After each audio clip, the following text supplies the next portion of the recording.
प्रकाश आंबेडकरांनी राज्यात तिसऱ्या आघाडीचे संकेत दिले। दलित, आदिवासी आणि अल्पसंख्याकांच्या मुद्द्यावर तिसऱ्या आघाडीच्या हालचाली सुरू आहेत अशी माहिती प्रकाश आंबेडकरांनी दिली।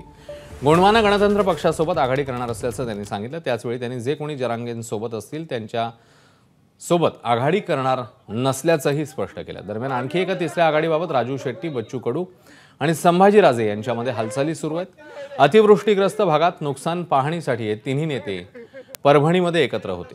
ते मी जसं म्हणलं, काही पक्षांची चर्चा झाली आहे की ज्यांची नावं मी काही आणत नाही आहे, पण एवढं निश्चित आहे की जे जरांगे पाटील यांच्याबरोबर जातील त्यांच्याबरोबर आम्ही जाऊ शकत नाही, अशी परिस्थिती आहे। ते का नाही हे तर मला नाही माहिती, पण मला फायदा झाला नाही असं दिसतंय ना त्यांना। मला एक गोष्ट माहिती आहे, बघा मला जेवढं होतं एक लेकरू म्हणून मी काय लई मुरब्बी नाही आहे राजकारण, मला जितका सन्मान करायचा मी तेवढा काय। एबीपी माझा, उघडा डोळे बघा नीट।